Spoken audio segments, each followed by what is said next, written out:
Bonjour à tous, nous sommes le samedi 27 juin.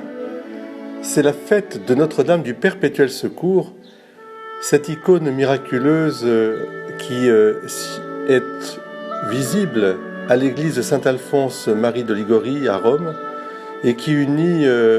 dans un style à la fois oriental et occidental les deux poumons de l'église. Cette église des passionnistes est visitée continuellement parce que cette icône miraculeuse a répandu la présence de l'amour de Dieu à travers la tendresse de Marie dans toutes les églises du monde entier. Et en particulier en France ou dans tous les villages, cette icône de Notre-Dame du Perpétuel Secours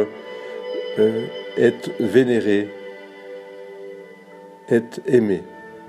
Il se trouve que ce 27 juin, c'est l'anniversaire de mon ordination sacerdotale et que j'y tiens tout particulièrement à associer cette fête de Notre-Dame du Perpétuel Secours. Car qu'est-ce que le sacerdoce ministériel sinon un perpétuel secours, une grâce inestimable que le Christ Jésus a voulu donner au monde en appelant des hommes à le suivre, non pas pour avoir un pouvoir, mais pour être au service du peuple de Dieu, pour continuer le don ineffable que Jésus a fait de sa vie. Continuer le don ineffable par d'abord la Sainte Messe, le Saint Sacrifice de la Messe, qui unit le ciel et la terre pour une liturgie qui fait mémoire de l'amour de Dieu, qui a tant aimé les hommes qu'il n'a pas hésité à donner son propre Fils pour nous arracher au pouvoir du démon et à la blessure du péché, à cette désunion, et nous ramener à la communion.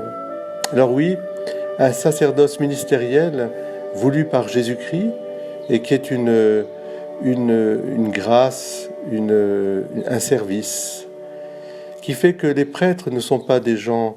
à part au sens qu'ils auraient des pouvoirs ou qu'ils auraient des qualités supérieures aux autres, mais ils sont mis à part au sens d'être disponibles, totalement disponibles pour le peuple de Dieu. Les sacrements, tous les sacrements, depuis le baptême jusqu'au sacrement des malades, et puis en passant par le mariage, et puis cet amour de la prière, de la parole de Dieu, expliquer, ruminer, méditer. Et puis enfin, au cœur de cette vie sacerdotale, il y a cette communion des saints, à travers bien sûr le culte voué à cette communion de ceux qui nous ont précédés au ciel, mais aussi la communion des saints s'exerce sur la terre avec tous nos frères et sœurs, et particulièrement ceux qui sont les plus vulnérables, ceux qui sont les plus pauvres, ceux qui souffrent, ceux qui sont isolés. Voilà un ministère rempli, un ministère magnifique qui fait que la grâce aussi du sacerdoce se reflète sur le visage des prêtres par la joie qu'ils sont capables aussi de partager. Une joie en forme de croix qui nous rappelle que la joie, c'est le fruit d'un amour qui se donne et qui donne tout. Alors je vous invite aujourd'hui à prier non pas seulement pour moi, même si cela fait 34 ans que j'ai été ordonné prêtre,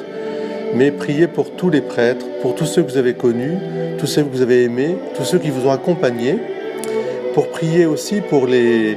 futurs prêtres, ceux qui seront ordonnés en ce mois de juin et peut-être aussi chez nous au mois d'août. Et je pense en particulier à un de mes neveux, Gauthier, qui sera ordonné à Versailles. Que le Seigneur les comble de sa joie pour être aussi passeur de joie, si je puis dire, parce que la joie se partage, la joie se transmet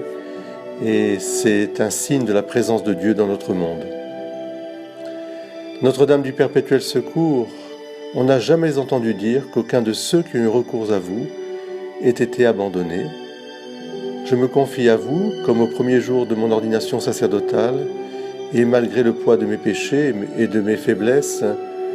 j'ai une certitude et une absolue confiance que vous êtes toujours ma mère, et que vous me protégez et me guidez vers votre Fils Jésus-Christ. Notre-Dame du Perpétuel Secours, priez pour nous.